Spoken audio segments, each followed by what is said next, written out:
welcome. Welcome. Yesterday, Google Classroom. Those of you that were not here, what did you see? What did I say? What's that in there? A, homework. Okay, I posted A, homework. But what else did I say? Due tomorrow, not today. Okay, so far you just read the announcement side. What else?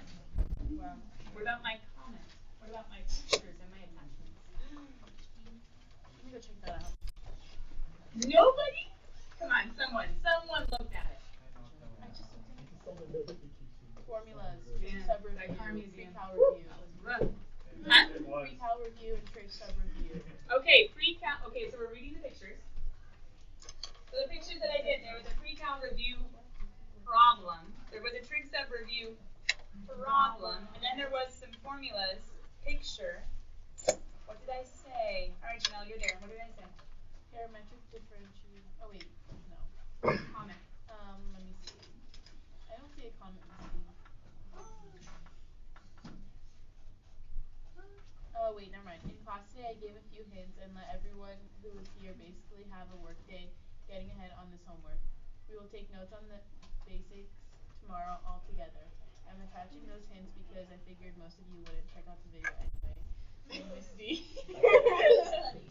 Alright, so, no, I mean, come on, I was just being honest. So, people who were here yesterday, I mean, they have like what, half, 3/4 of their homework done? The rest of you guys, well, just do it tonight. But, what are we covering today? The basics. What basics? The ones we already did? Kind of. Physics people, is talking about motion two-dimensionally, is it helpful? Is it possible? Yeah. Just use parametric, right? Did you guys go into three-dimensional motion? Aw, that's no fun, but it's okay. Neither will we. Oh, wait. We might. But we're not going to be drawing it. That would have been chapter 11 in pre-cal last year that we skipped. If you're ever curious, you can go to three-dimensional vectors and three-dimensional graphing. Which involves right-hand rule. Which things that go thumb up or thumb down? Oh, it depends, right? Just kidding. We're physics people. You didn't do right-hand rule at all? No. Not even like talking about it? Angular motion. I could read that. No, the Princeton book. Ooh, it's in the Princeton book. No, she was like, I'm Did gonna you teach know- you this like earlier, and then she never actually got it. You can ask about that. Anyway, that was pre-cal, that was chapter 11, and that's what we didn't do. That's fun. Because we weren't really getting you ready for physics. I mean, we kind of were. We did vectors, the very, very basics, but we weren't getting you totally ready for physics, because what's the class called?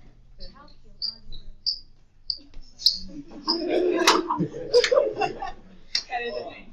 Pre-calculus is what I was talking about. We were getting ready for calculus. Anyway. Here we go. So, sorry, long story short, that was a long introduction. We're reviewing really fast. What are parametric equations and what are they used for? Remember, a pair of equations, parametric, silly way of remembering it, where if you're in your calculator, par mode, right, you have an x1 and a y1. Why are they both ones? Because they are both defining a single two-dimensional system. Parametric curve, I should say, they're both defining a two-dimensional parametric curve. So we have x1 of t, we have y1 of t. If you're in your calculator, then x2 of t, y2 of t, they come in pairs. True? X of t, what does that define? Just quick reminder for those of you now with your informed perspective that you might not have had at the beginning of the year. It does define the x-coordinate, but that's a little too basic. Can we go a little bit beyond that? X-coordinate would be True. I mean, maybe the function notation. Vertical position.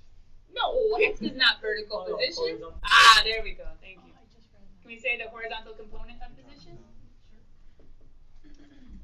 Or the function of the horizontal displacement? Can I say displacement?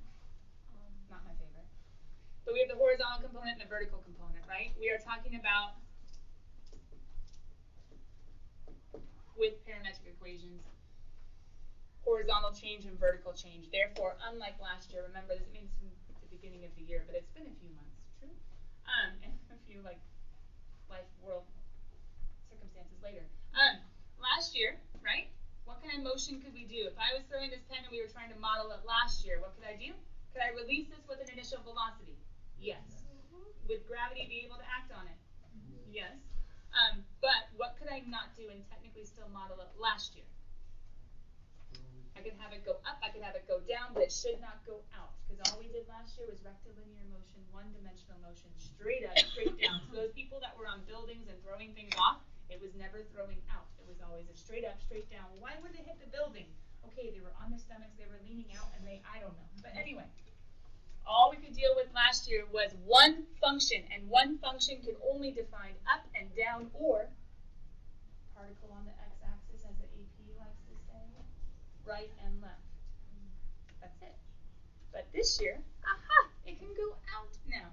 Because now we can talk about both horizontal change, right, left, and vertical change, up, down, all at once. From our forever card at the beginning, endeavor card, sorry. You guys mess up because I mess up. Our endeavor quiz at the beginning of our endeavor card. Was it one or was it two? It was two. One was like just reminding us of parametric equations. What is dy dx? dy dt over dx dt. Yeah, so we could say dy dt over dx dt, otherwise known as in simplified form y prime over x prime. True? But question, what is this derivative still in terms of? T.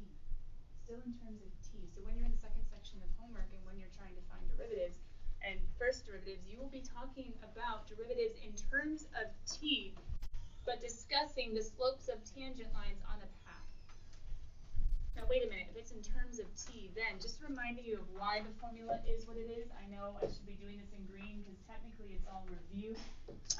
But why is the second derivative so different?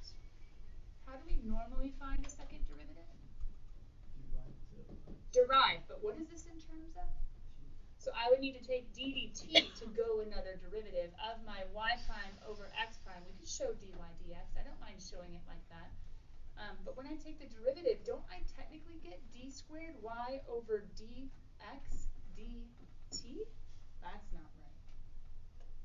So how do I account for this, or how do I keep going, or how do I actually get the second derivative that I want to describe the concavity of the path?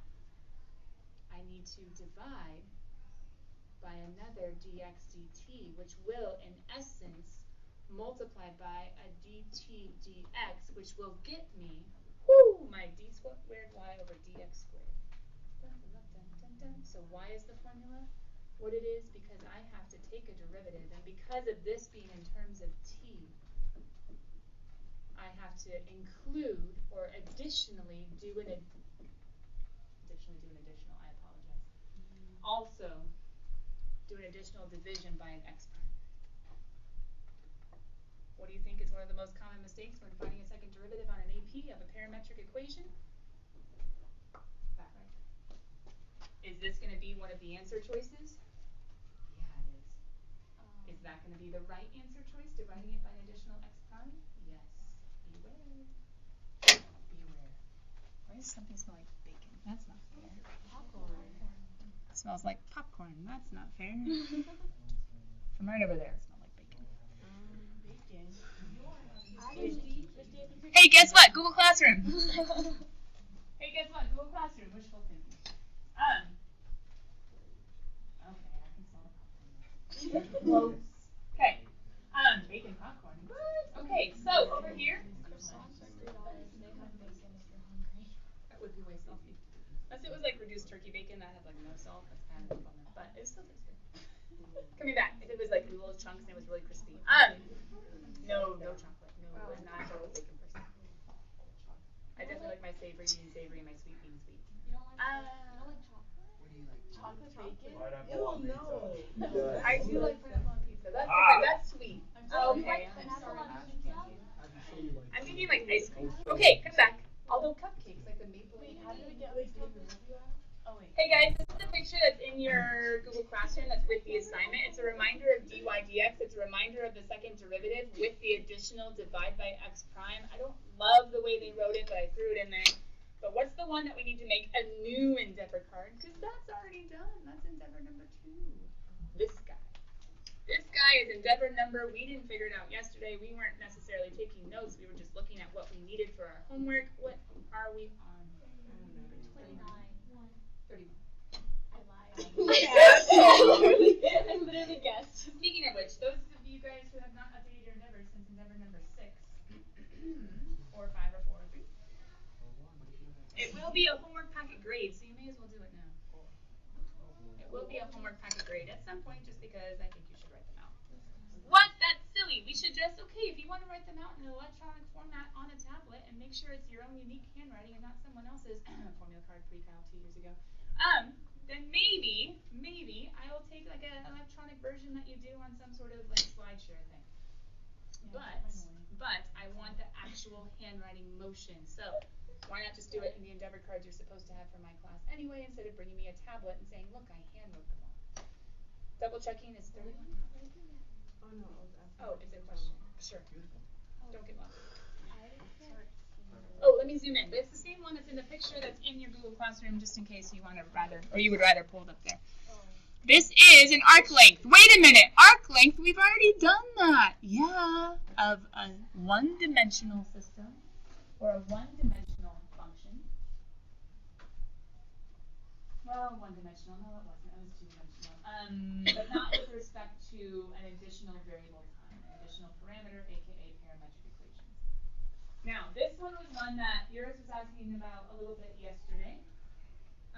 And I went into a little bit of depth, but that wasn't like in a video fashion, so you guys didn't get to see it. Have we seen arc lengths before? Yes. And technically, if you want to, you can call this S again, except in this time, it's going to be instead like the length of the path, a length of the curve, a length of the plane curve, a length of path curve? No, plane curve. P-L-A-N-E. Plane curve or the path. They might call it a parametric curve. I kind of doubt it. So if you want to put some of that AP lingo in here, it's not a bad idea. Plane curve. Or the path. Not to make this all philosophical. It's just they're talking about like whatever road some object is on, or whatever path something is taking in its motion. Okay, that's like more AP lingo though. We've talked about arc length, and arc length back in the day, it's green because it's review. X was equal to the definite integral from A to B of, come on, be amazing, square root of 1 plus the first derivative squared. And it looks really simple. Yep. Could be f prime of x squared, could be f prime of t squared, dt. But as I was saying yesterday, I think this one actually makes a little bit more sense as far as where it comes from, because in this one you're actually thinking about, in some ways, shapes, or forms, at some technical x that my integral might be going through between like some sort of a and some sort of b, talking about its derivative at that instant. And remember, its derivative, doesn't it technically indicate a change in a tangent line? So you could talk about a dy, you could talk about a dx. We could go ahead and be super snazzy and be like, hey, everything's in terms of t now, why not? Doesn't it make a little bit more sense in parametric mode to say like, hey, it's a squared plus b squared is equal to c squared square rooted? Isn't this kind of like, as yours was saying, a distance formula? Isn't it kind of like a Pythagorean theorem where you're finding the length of the hypotenuse of the tangent line? But hold on, what do integrals actually do with changes in x? Accumulate, then infinitesimally thin. So what's happening to these little hypotenuses? They're being made infinitesimally short, thin, small, and accumulated throughout the curve perfectly. Does that kind of make sense? Accumulating that length along the curve?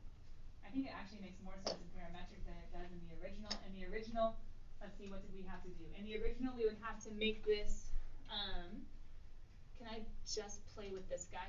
I don't want to have to rewrite the integral notation every time. We could go ahead and make that like a dy dt. That would end up being squared. So he would be squared, he would be squared. I could go ahead and make a common denominator with dt squared over dt squared and that guy with a square root. With my square root, my dt squareds would become a dt. Those would be reduced in some sort of kind of gross way. We kind of get back to a Pythagorean theorem as well. It's just, I don't know. I think it's more abstract. It's a little bit harder to see. It still technically works. And what we loved about arc length back in the day was that, remember, you can do it in terms of x, you can do it in terms of y, you can do it in terms of t. You can make it whatever you want it to be. So in this one, I guess what I'm technically thinking about is like a t and a y graph. So it'd be like a vertical motion. I don't know why I put a t, sorry. I think it was an x near forever card or endeavor card. I should have remembered that. But anyway, Pythagorean theorem. I think it kind of makes sense. Might help a few of you guys in memorizing it. But that's our claim. So what if I was to give you a fun one? Not totally fun. It's not like an AP version, but it's close. Consider the curve defined parametrically by there's x, there's y, there's my time interval, a to b. Sketch a graph of the curve in the viewing window, -7 to 7. Hey, isn't this like literally I'm making my x min and my x max? We know how to do mins and maxes and x and y variables in our window, right guys? If we don't, we're going to go hit the window button on our calculator and make sure we know what we're talking about. Wait a minute, to sketch this, what kind of mode would I need to be in? R mode, yeah? Oh hey, smart can be faster. So can my computer, but not in this world. Okay, so R mode, X min, X max, Y min, Y max. Indicate the direction it's traced, but you already did the work. How do you know which way it's going? And don't just say, oh, we always move from left to right in math. Not anymore. We can do anything. It could go the other way. We need t to move in one direction, right? T is moving from 0 to pi. T is only increasing. If you don't know that, well, we can have a life talk, a philosophical talk later. At least as far as our observation goes. Okay, so t is moving in one direction only. So can't we plug in 0 and figure out where we're at? AKA x is -5 and y is -0, 0, 0. Where's -5, 0? So what way are we going to assume this motion is going? Is that dangerous? Maybe. Maybe, except question. As t increases, won't this just increase? Mathematically? Okay. And as is my y going to fluctuate? Wait, I see my y fluctuating. It's going up and then it's going down. Okay, I see that. That's fine. But what's my x always doing? Mathematically, it's increasing. So therefore, oh, no big deal. I know, not just guessing, but I know it's traveling that direction until it comes to a stop at pi. Ooh, I don't know if I should say it comes to a stop at pi, but it comes back and hits the axis at pi. It comes back and hits the axis at pi. I don't know what that noise is. Sorry, guys. We're just doing it. It actually smells like baking. I think it's the smell of the childers in my oven. I'm kidding. Alright, Abby. I'm kidding. Alright. Part B. Part B. Wait, little people. Part B. What's wrong with little people, Misty? Misty, what's wrong with little people? One of those in here. They're going on a field trip? They're taking their lunches? They're putting their lunches away. They were avoiding the break. What's wrong with little people, Misty? Oh, I love them. Just they're going to mess up the recording and poor Dean can't hear me. And you guys Dean. Oh my goodness. Parents and children. Okay. Hi, Gavin. children. We didn't forget you. How do Hi, we Gavin. Good job. How do we find the highest point on the curve? Set the derivative equal to 0. Which one? Both of them? dy dx? Give me an argument. Don't just give me guesses. What's an argument for the answer that you think it is? Someone that said both. Someone that said dy dx. Give me an argument. Why?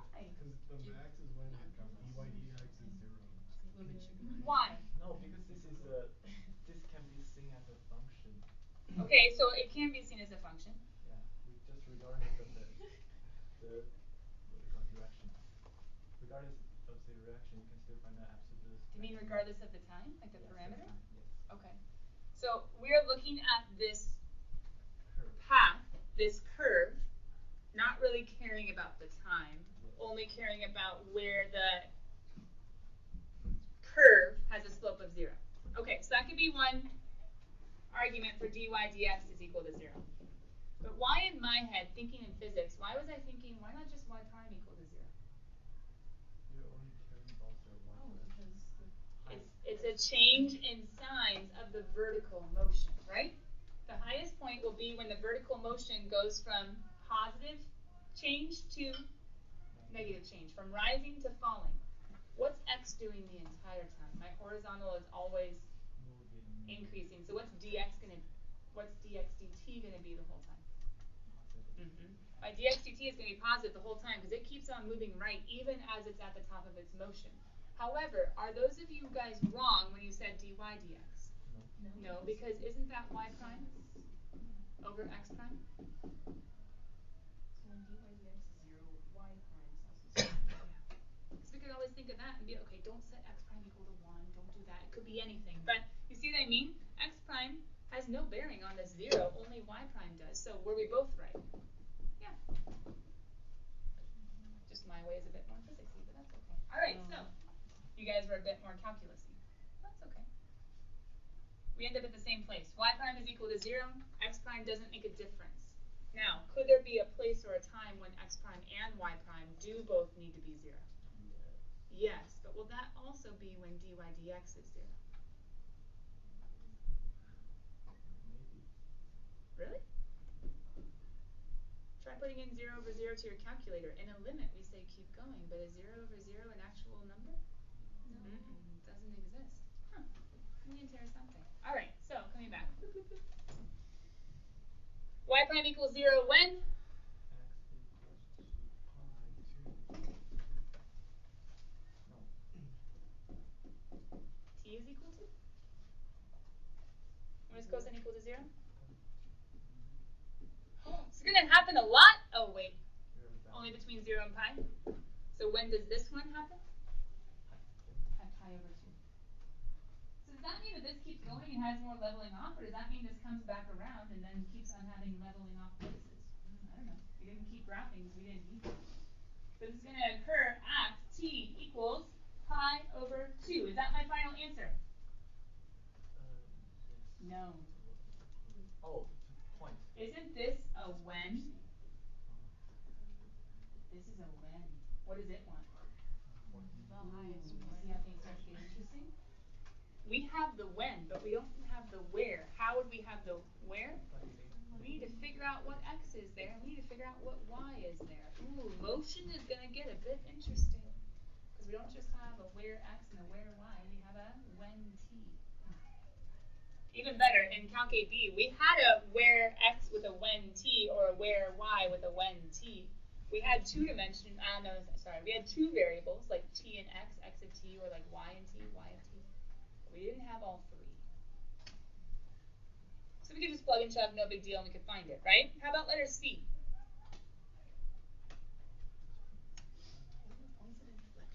Hold on, we're back to the curve. We don't really care about the time. I kind of like how Lorenzo put that earlier. We can use it. I don't really care about the when. I mean, I might need the when to find the where, to find the points of inflection. But as far as them being inflection points, does the time have anything to do about that? Or with that? No, all I care about is the curvature changing, right? So inflection points. I'm not looking at y primes of t's or x primes of t's necessarily. I'm caring about what altogether? Slope of the tangent line was 0? Sure, we can go with that. But then for points of inflection?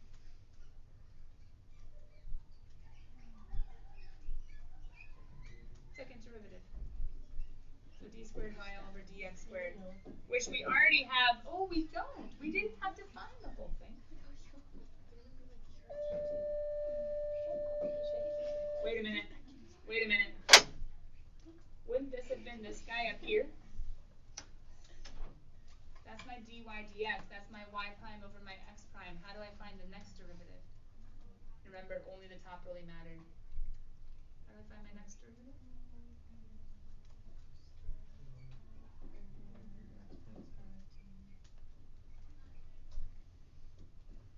Quotient rule, yeah? But what do I need to not forget? What do I need to remember? Over x prime again. Right back to the 2t. So easy to forget, so important to remember. So then when I go ahead and solve, I have my bottom d top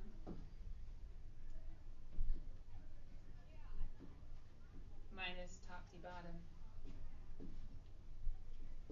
all over bottom squared divided by 2t, which would be divided by 2t over 1, which would be multiplied by 1 over 2t.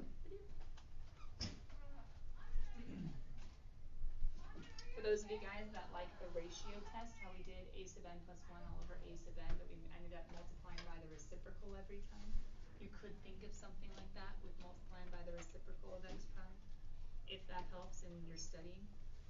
Some of you might have made fewer mistakes because you were thinking of multiplying that by the reciprocal already and not really like doing it every time. I see a 4 here and a 4 there and a negative. I can pull out that negative 4 and just cancel them out with this guy down here. That would end up with a 2t cubed. That guy goes away with this guy. And then I have a what? T sine t plus cosine t?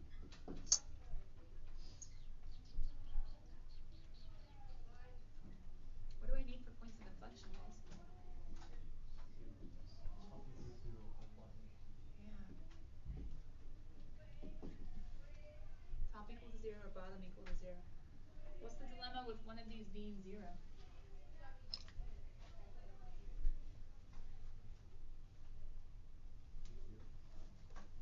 If that 0, 0 is an endpoint, what do I technically not know unless I go looking for it? It's behavior. The behavior, because I have to look both before and after. If they didn't give me, like, if let's say this is like one of those FG problems, if they didn't give me the before and after, I'd be in some trouble and I'd just ignore that 0. But this one is a function, I technically could plug in before and after, even though my interval is 0 to pi. Wait, why am I plugging in at all? Just take the zeros and say those are them. Sign change. Sign changes. I have to have a sign change to be a point of inflection. So I need to check that second derivative in order to figure out how my original. Oh, I should have.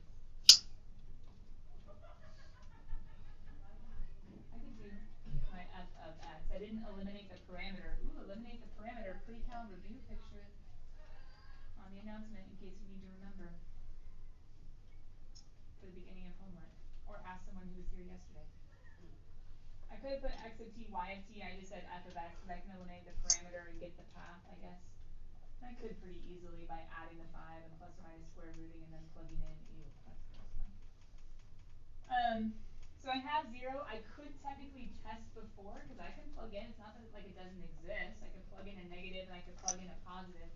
But some of you are realizing I have bigger problems than this 0. Plugging in a negative 1 is going to end up giving me. Wait, why am I plugging in a negative 1? Do I know where the other boundaries are going to be? No. What if it needed to be negative a half or negative a fourth? Stink, I have to keep going. I can't stop yet and start plugging in. So here's a dilemma. What are my others?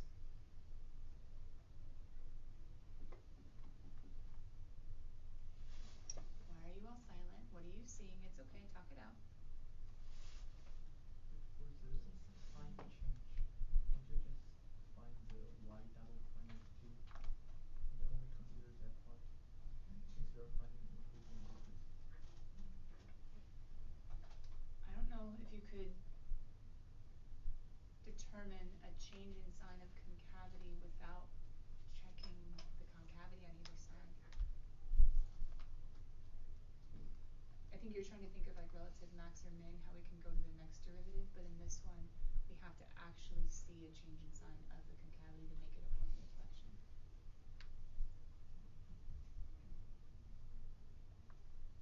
So if we went to the third derivative, number 1, we would have to think about how to take a third derivative of a parametric function, which would probably involve another x prime of t at the bottom, right?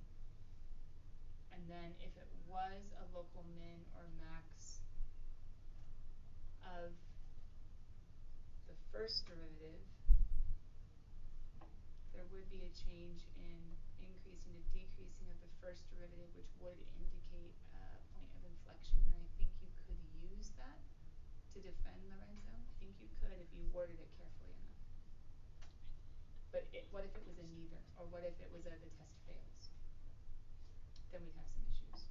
Lorenzo's thinking of taking a third derivative and then trying to do like a second derivative test for relative extrema, but of the first derivative, hoping or thinking that could indicate a point of inflection, and he's right. If there is a change At a smooth turn, if it was a sharp turn, we'd have some issues in the sense of the test would fail and we'd have to go about testing either side. I haven't seen the AP for parametric functions ever go to a third derivative. That's why I was slow on answering, but technically you could build that argument if they were all smooth turns. Which in this one you can look at it and there are, right? But guys, as you're looking at this, could this have been a point of inflection? Could there be a different concavity? I suppose. But the problem is, don't you see that there's another point of inflection as well? Do you see it? Yeah. There is concave down, but does it necessarily stay concave down the entire time? Maybe, maybe not. Do you see where if there's a possibility it might be going concave up here? So how do we determine if there are? We need to be looking for any other points. How do we find any other points between 0 and pi? 7, 8. Yeah, how do we solve that? Yeah, they're not going to make us go looking for weird and ambiguous trig identities to try to actually solve for that. So then instead, Kevin, you started to say, I just wanted you guys to go in your calculator. How could you use your calculator to figure out whether or not t sine of t plus cosine of t equals 0? Intersection? I don't think, well, Since there's a negative in front, in this equation, negative would, I don't know. Can I just say that negative t sine t equals to cosine t? Negative t sine t minus cosine t? Or are you talking about negative the whole quantity? The Negative negative moves to the other side, has no bearing on the zeros. y1 equals to just get away from the power function, think about it txx. So set y1 equals to negative x sine x, and y2 equals to cosine x. Okay, so Lorenzo's saying that we can graph both of them and try to see if there are any intersections of them where they equal each other. But careful, I don't want just intersections where they equal each other because that would just be doubling. I want where one is opposite the other, right? So I'd have to set t sine t equal to negative cosine t, or x sine x. Oh, I didn't hear the negative. I'm sorry. Yeah, you could do that. Or couldn't you just graph it and find the zeros? It's not going to be a big function. It's not going to be off your Zoom standard. Like you could just literally graph x sine x plus cosine x and see if it hits 0, right? But some of you are trying to think about it mathematically. What would need to happen for it to hit 0? Cosine goes between 1 and negative 1. So the most that cosine can take away from sine is a negative 1. Sine goes between 1 and negative 1. Oh, wait a minute. We're multiplying by t's, and t's between 0 and pi. You could start thinking about that, but guys, don't stress. This wouldn't be, we have to figure out by hand what that is. So who's already graphed it? I see tons of graphing calculators all over the room. Been talking about it for about 3 minutes now. Any zeros? Kevin said he thinks no. Lorenzo was talking about how we could write it in our calculator a different way. We're just trying to graph this and see if there's a 0. Wow, I didn't think it would take this long. We're just trying to find a 0, right? Like pips, we're just trying to set it equal to 0. And on a graph, doesn't that just mean it's hitting 0? Hitting the axis? It might not. There might be none. If so, that'd be awesome. Any zeros? There's one. Yeah, where is it? Go ahead, Joe. What is it? 2.798. Cool. Lorenzo, back him up. Did you see it hit 0? It didn't graph, so. Oh, okay. Double check radian mode maybe. That might have been it. 2.798. Okay, cool. So now what do we need to do? Plug in before and plug in after. So was it okay for me to plug in 1? Yeah, it was totally legal for me to plug in 1 because it was before the next pip. So therefore, if I plug in 1, now I know that x is a negative. Wait a minute, I'm not plugging it in here. Aren't I plugging it into concavity? Okay. So plugging in 1, I have a positive. Plugging in 1, I have a positive. Sine of 1, oh no. How do I think of sine of 1 and cosine of 1? You were just looking at your calculator. You could see if it's positive or negative, right? Lorenzo, you had it. Was this guy at 1, was it above the axis or below the axis? Below. Below the axis? So I have a negative times a negative over a positive, that's a positive. So my function will be concave up, or my path should be concave up. Wait a minute, why is that a dilemma? said it was below? And you graphed t or x sine of x plus cosine of x? Negative intervals. Oh, you graphed this? Oh, I see. Oh, okay. I thought you were just graphing this to find the zero. So you graphed the negative? Yes. Okay, my bad. I did a double negative then. When there should have just been one. Okay. Thanks. That makes more sense because look, it's concave down. Okay, and then what's going on here? Is it still negative or does it change? Mm-hmm. So therefore I have concave up. Is there a point of inflection? Yes. Could I go and plug in before? What's going on before? Negative. Below? Yes. So I have a negative, and then that would be negative 1. A negative over a negative would be positive. Ooh, it does go positive before. Function at the regular range. That's interesting. I wonder if I'd be allowed to make that. Final points of inflection on the curve. I don't think we would include 0 because we don't see the actual inflection change, even though if there was more to the curve, there would be. So we're starting from 0 going to pi. This isn't an actual AP question, so it's not necessarily my favorite. Meaning, I don't think the AP would have included with this 0 and then we cut it off there as far as being a possible, not even a possible, but also an actual inflection point. We're going to have to kind of have the jury be out on that one as to whether or not we should have included the 0. Because we don't see the actual inflection change on the path, even though technically if there was more to the path, it would have been one.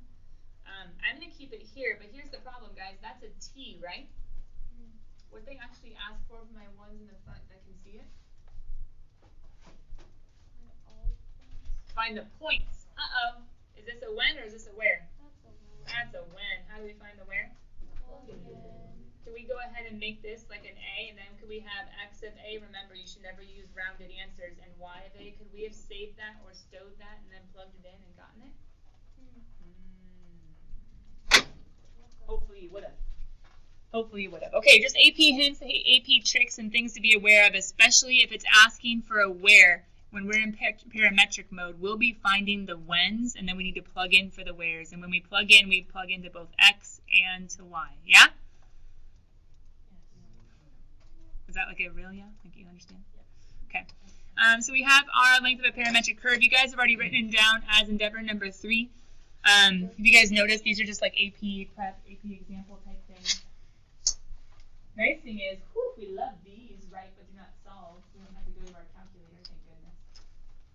How would you guys plug this guy in for your arc length, given the endeavor that we already saw? Do you already have it memorized? So integral a0 to pi of the square root the derivative of sine t cubed. Oh, don't make me do it. You guys go for it.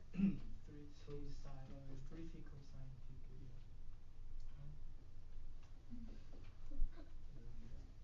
Plus a squared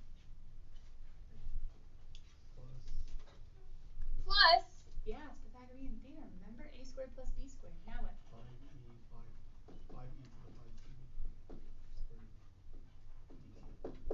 You guys agree? Cool. Because x prime squared plus y prime squared. Okay, how about example 4? Ooh, we can have elliptical paths now? We could last year, or 2 years last year. We just couldn't have the whole time component, because remember, we could have x squared plus y squared is equal to, we could derive implicitly. But anyway, we can have something that's going around in circles. Like some of your heads right now. Anyway. My thoughts do it too. I go around in circles. Until I break it. An object travels along, when possible, along an elliptical path given by the parametric equations. Ooh. Should we know that this always makes an ellipse? Yes. Conic sections, chapter 10, pre-cal. X is equal to h plus a cosine of theta, and y is equal to k plus b sine of theta. That was fun. At the point where t equals 13, the object leaves the path and travels along the line tangent to the path of that point. Oh my goodness, someone just released the, right? The discus? Sure, why not? Okay, now what? What is the slope of the line on which the object travels? The situation is complicated. The math is not. What do we do? Find the derivative. Find the derivative, because dy dx is talking about the slopes of the path. At At? equals to 0. Oh, it's as easy as that?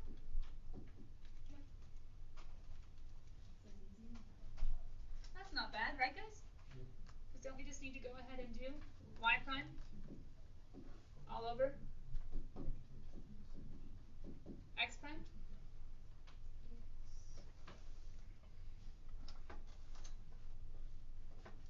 What if I was to ask you about the direction of the movement?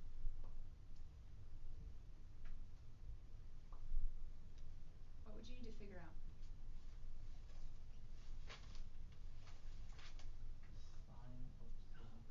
Some of you are giving up and you're not even trying. Lorenzo, keep thinking, but just give him a moment. I'm curious, where is it going? Just in general. North, south, east, west, northeast, southwest. Where is it headed? What would you need to think about in order to get there? South something. Ah, but what about cosine of 13 and sine of 13? Couldn't those be negative also? What's 13 in terms of pies? Less than 4 pi? No, more than 4 pi. More than 4 pi? 12.56. Could that make a big difference? 4 pi is cosines to the positive, to the left, and to the right. But what's true about sine?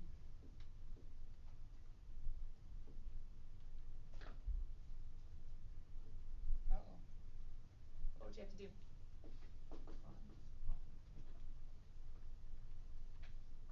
What am I trying to do? There we go. Is it 12? There's 12 point something, right? Okay, so we're safe. So then 13 is going to be passed. So I have a positive and a positive. So yes, Lane, you're right. This is a negative. So what does that mean? Okay.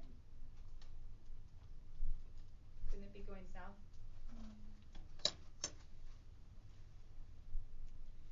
South which direction? So east, south. What am I trying to think? Or what am I trying to allude to? Sometimes the AP is going to ask you a question. It was probably worded, or it would be worded a little differently than I did. But to where you couldn't just say increasing or decreasing anymore, because now we have two-dimensional motion. You might have to actually picture this path and where it is when t equals 13, and then combine that with the slope itself in order to answer the question that they're posing. So you might need to actually remember things like, hey, this is going over 3, and this is going back 3, and this is going up 4, and this is going down 4. And it might be helpful to remember things like conic sections. And then think about, at t equals 13, where are we? Couldn't you put that in your calculator if you were allowed to use one, though?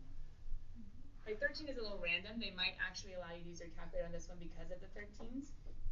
But you could actually, maybe that's something for you guys to be pondering as you're doing homework tonight. Do I know how to graph parametric curves? Yes, by hand, and that's good. And there's a little bit of table work in the pre-cal review picture that's online. And maybe the conic sections is going to be helpful, but do you also know how to work your calculator to get this ellipse number 1 and to be able to find the position at 13, number 2, to take this tangent line and then think about where it might be? Here's what I'm saying. Couldn't it be in the first quadrant pointed down, or couldn't it be in the third quadrant pointed down? Are they both south? Yes, I guess, I suppose, pointed towards the south, right? But could they be headed different directions depending on where they are in the curve? Yes. Anyway, just keep your eyes open as far as when will they, and that's, to be honest, we won't see too many great AP questions until we get to our AP packet. These are trying, it's an E for effort. We could have done a few more, I have some other fun ones. But ultimately, let me just move this homework page up to the top. Questions are going to get more interesting. Yes, the motion stuff that we've done is good and all, but it's going to get a little bit more interesting, even with things like tangent lines. Or even with things like motion and position. And wait a minute, if we have two-dimensional motion, aren't we going to have to talk about, like velocity vectors and acceleration vectors, and now putting these two components into one? There's fun stuff coming, guys. Get ready, get ready, get ready. Oh, that's not too hard. Whoop! Just kidding. Get ready. Where are we going tomorrow? Time to go to Judy. All right, cool kids. I'll see you later. Wait till the bell to ring. Check in with each other. Do you guys have any questions for me?